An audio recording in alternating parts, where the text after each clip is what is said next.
Steve Stories. Living together in a small town, Steve and I became good friends. He was a good guy and was always up for fun. The surrounding farmers would hire us in the summer to handle the hay bales as they took them out of the field. It was hot and hard work, but we were young and in need of money. Besides that, it was a social experience where we always had fun together. Normally, he had two guys on the rack, one to drive the tractor hauling in, another to put the bales on the elevator, and three in the barn to stack the bales. Nobody was ever crazy enough to let me drive the tractor.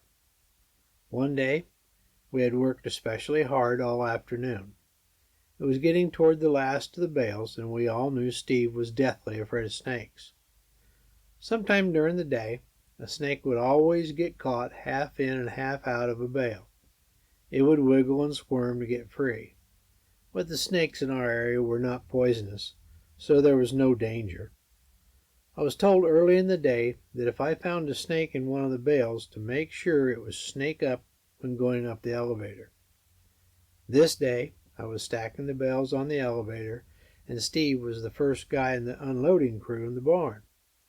My job was to make sure I didn't put the bales on the elevator too close, so they had time to handle each one without going too fast.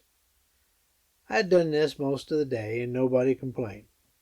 I waited until the last few bales were to go up into the barn. I knew that to surprise Steve and keep him from seeing the snake coming up the elevator, I had to place the bales closer together, so he was too busy to watch. I did so, and he was working as fast as he could. I cautiously placed the snake bale on the elevator. Up it went, and when it got to the top, Steve reached over and grabbed it.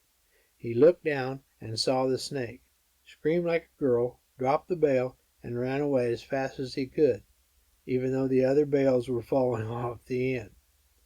He later came out of the barn, gave me a cussing, and told us all to kiss his ass for laughing at him. On a different day, we had had a long day of baling hay. We were covered with hay chaff, hot and itching everywhere. Not far away was a small pond where we had permission to swim, so we decided to cool off before going home. All of us showed up, stripped off, and jumped into the water. There was a small floating dock in the middle of the pond that we could swim to, dive off of, and just lay around sunning and resting. Eventually, when we were ready to go home, somebody got the idea that we should race back to the shoreline dock. Now, I'm the world's worst swimmer and extremely slow. But what the hell, I dove in with the rest of them and joined the race.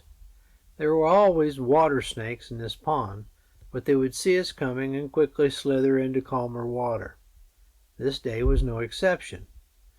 Steve had already reached the dock and was standing there waiting for me to arrive. What I didn't realize was one of the water snakes was slithering across the lake at the same time I was swimming toward the shoreline. Nobody said anything, or maybe didn't notice, but we were on a crash course with each other.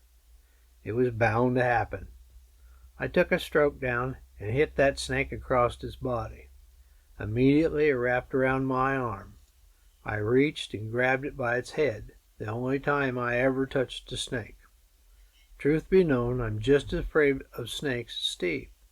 So here I was, holding a snake in one hand, his body wrapped around my arm, and I was trying to pull him off while at the same time trying to kick all the water out of the pond. All I could hear was Steve hollering, "Oh, oh, oh." After I finally got the snake off my arm, I threw it as far away from me as I could. I swam as fast as I could to the dock, which seemed like it took an hour and a half. When I got to the dock, Steve was running from one end of the dock to the other end of the dock, still hollering, "Oh, oh, oh." When I climbed up the ladder, Steve asked if I was all right, and then promptly ran over into the bushes and puked. Although Steve puked, I probably would have done more in my pants if I'd had any on. We all had a good laugh and went home. I can't remember ever going back to that pond again. As young kids, we were always camping, or, in other words, trying to get away from our parents for a night of cussing and smoking. Our excuse was we were going fishing. We lived near the Spoon River. We would set bank poles along the river and wait until fish happened by to take the bait. We would check the poles all night and sometimes actually catch a few fish. Steve was always the first to fall asleep. This night was no different. We all had been talking and having fun when we looked over and saw Steve sound asleep. We tried to wake him, but he would just toss around a bit, roll over, and go back to sleep. So, going by the young boy code, we knew we had to do something.